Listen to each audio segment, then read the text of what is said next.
Hello people, Awesome50 here, and today we're going to talk about the not-so-classic Fable 3.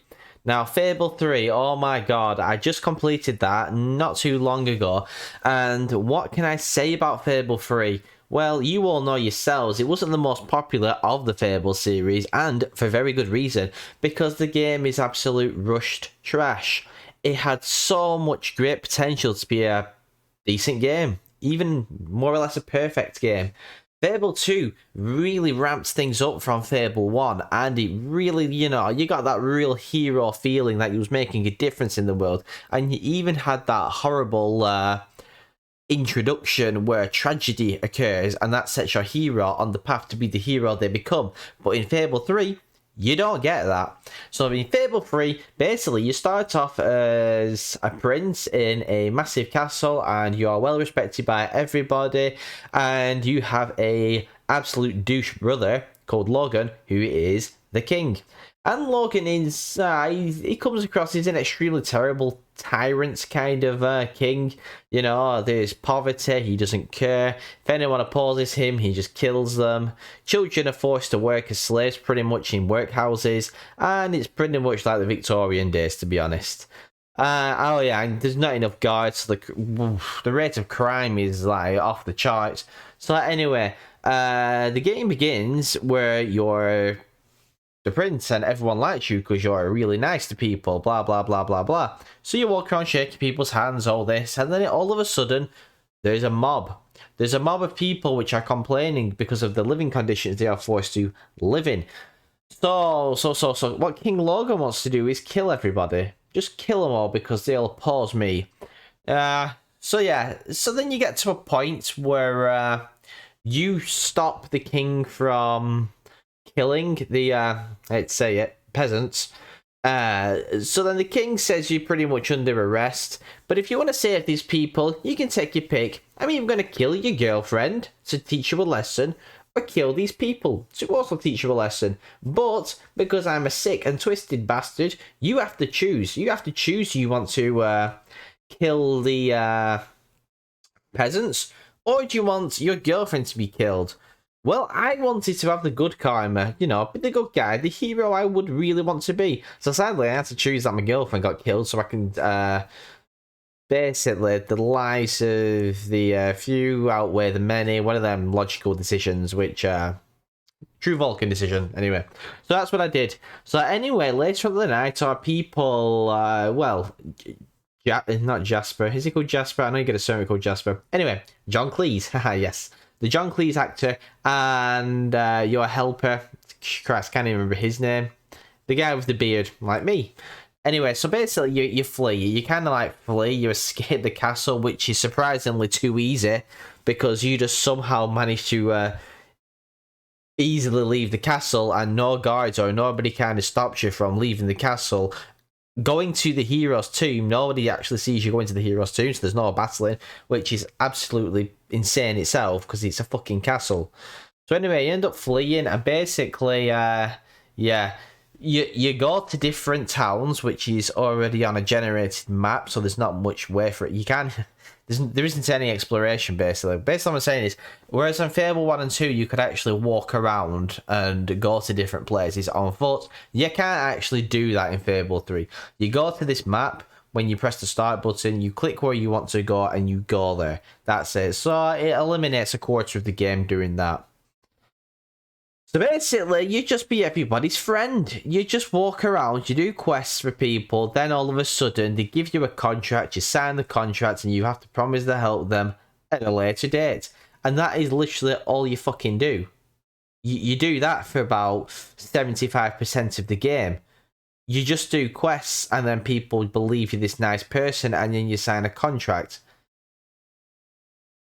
That's it. The leveling system's absolutely terrible. So basically, you level up pretty quick actually, but then you go to this like area where you go to different chests, and each chest has like some kind of upgrade. This is where you spend your like Heroes Guild points. But get this, what I realized is even if you die in the game, you just lose the progress from your last guild, progress. You don't actually. I mean, it's very difficult to get killed in the game, so there's no difficulty whatsoever. The only good thing is you can merge spells together. So I had like a fire and ice, and I went for like a fire and blades kind of spell thing. Because you have gauntlets in this game. You actually have these gauntlets which channel magic, so you don't actually use will magic yourself. It's all kind of channeled. Another thing is, you can get weapons. Well, no, there's not really that many different weapons. There's very few weapons, so you can actually buy. You can buy weapons, but they're generally shit. The shop's completely different. Earning money's kind of the same. You do the same repetitive bullshit tasks, even though you're the prince. And yeah, that's it. It's pretty terrible. I mean, it's hard to explain to people. You actually need to play the game to realize how terrible it is. You have to play Fable 1, then Fable 2, then go straight to Fable 3 to know how bad this game actually is and how lazy it's been written. It is so fucking lazy. This game is a lazy game. I think Fable 1 came out in 2004. Be wrong, it could be 2006, but it was 2004. Then it had a 4-year jump to Fable 2, which I believe was 2008. And then from 2008 to 2010, they've rushed Fable 3 out. So that's why it's pretty diabolical. And even, like, when you play Fable 1 and 2, depending on your choices, your karma, your actions, your character can either start looking extraordinarily evil or extraordinarily godly. Fable 3 doesn't have that. It has this thing where it says at the end, we're going to portray you how you are. And then you pick who you are, and nothing comes of it. You still look like the same guy you've been playing for the full game. So you don't even actually see you don't even witness any character development. You witness nothing. It's absolutely shit. Witnessing nothing. Yeah. And this is the best part of the game. This is where it gets so lazy. So basically, near the end of the game, it's not even the end of the game, it's like the last fucking 15% of the game, if not more, you actually become king. So yeah, you eventually storm the castle. And you kind of capture King Logan. Yeah, you do. So then now you're a king. You get crowned as the king, but the first thing you have to do is decide whether King Logan should be executed or spared. Now, King Logan, get this is where the game really contradicts itself. King Logan was an asshole just because he needed to save money because of the oncoming threat from the dark side things from the desert. Now, I forgot to mention that a minute ago. There's a time where you actually, in the game, so just going back a minute, well, you do actually take a ship and you go to like another kind of island and it's like deserty and sandy and there's like this dark shit going on, like these shadow people, whatever. Can't remember the names. And they're controlled by one big shadow thing. So anyway, you end up battling these shadow things and then you end up saving the sand people and then you sign the contract to protect them.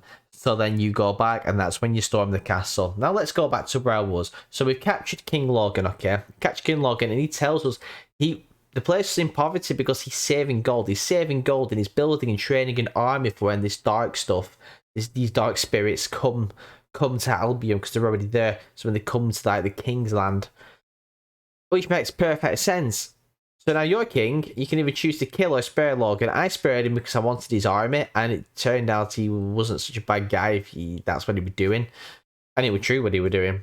So anyway, your job now is to sit on the throne. You sit on the throne and now you make decisions. You are in charge and you make these decisions. You start off with about 4 million, I think, in the bank.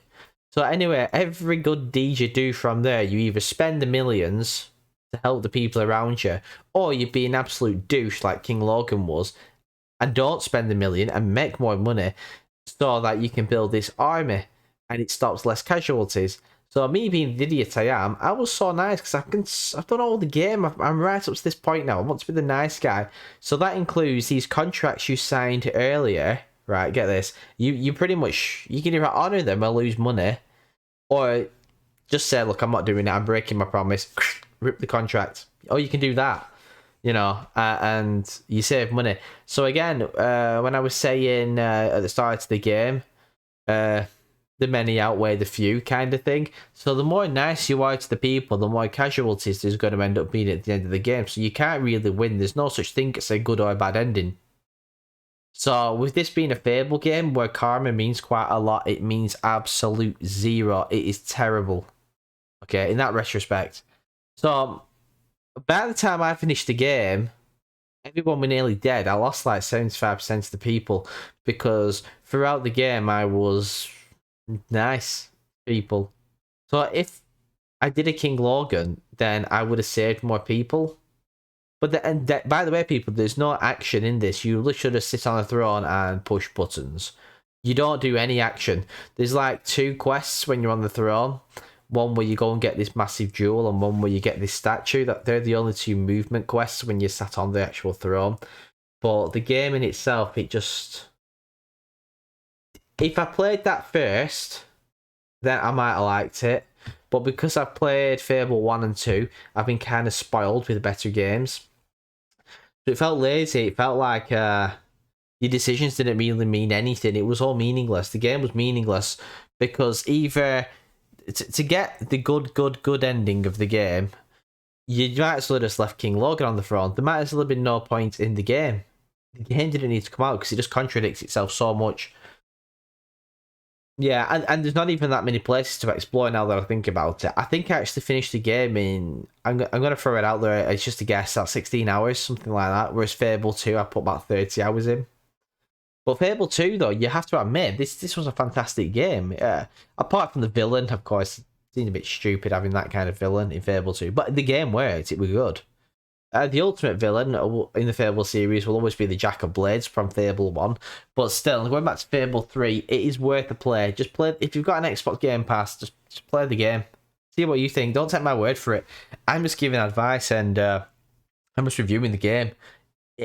You might really enjoy the game. It is an RPG game. You probably might enjoy it. I'm just basing it off Fable 2, basically. Fable 2, it had all sorts in, and he even had all sorts of challenges. In Fable 3, a lot of games did this back then. In Fable 3, they have that. You don't really have a health bar, you just keep taking damage. And when you keep taking damage, there's like blood that comes on the screen and it starts to go black and white. And then you can just run around to do some flips till it goes away, until you regenerate health. In Fable 2, you didn't get that. In Fable 1, you didn't get that. And in Fable 2, the enemies got really fucking hard.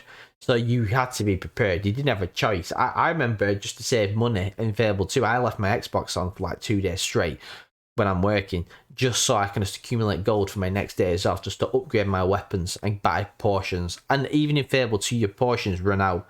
Fable 2 was the Dark Souls of the Fable series. That was a solid game. Okay. Also, Reaver, who's also in Fable 2, he makes an appearance in Fable 3, but nobody seems to mention that this guy's a hero, the hero skill. Did people forget about that? Did he forget about that? Should he not have been with us on the front lines fighting? Yeah. They probably brought him back because it's Stephen Fry who voices him. That's fantastic. That's good. But still, make him a hardcore hero. He made such a low impact in Fable 2, so I don't even know why they even brought him back into Fable 3, but whatever. So yeah, Fable 3. My review is, I'm going to give it... This has been nice. This is going to be very, very nice, people. 7 out of 10. I'm going to give it a 7 out of 10. I'm going to give it a 7 out of 10 simply because if I hadn't have played Fable 1 or 2, I probably would have enjoyed the game. I would have done. It's just because I've been spoiled by 2 good games. So, and if I was in one of them positions where I have nothing to actually play, let's stick Fable 3 on, I'd probably enjoy it. But at the same time, the storylines contradicts itself. The leveling up system's just too easy. You can die, but it doesn't really make much of an impact, to be honest, because when you die, you just lose the experience you got towards your next guild seal. And what's one guild seal? It doesn't make a difference because you'll just earn that back by killing hollow men.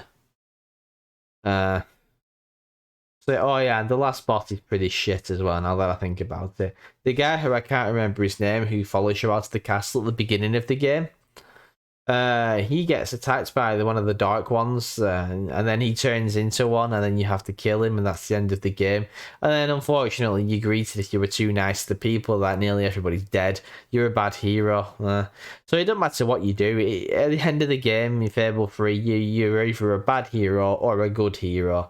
But that's also bullshit, because it doesn't matter what you do. You're either an arsehole to your people, but you don't lose as many. You're evil because you made the evil choices. Or you're really good to the people. You build schools. You fix damaged property. You abolish slavery. You reduce tax. Then you've no money to build an army. So all your people are gonna get killed in the coming days. So whatever you do, you're evil. A bit like King Logan. You're evil. Your character's evil. You're destined to be an evil bastard. Yeah. So that's it. That's it. That's this about that game. 7 out of 10. 7 out of 10. And now I'm going to end this recording before I change my mind and go down to the 6 I was going to say. But 7. I'll leave it at 7. Okay, folks. Awesome 50 out.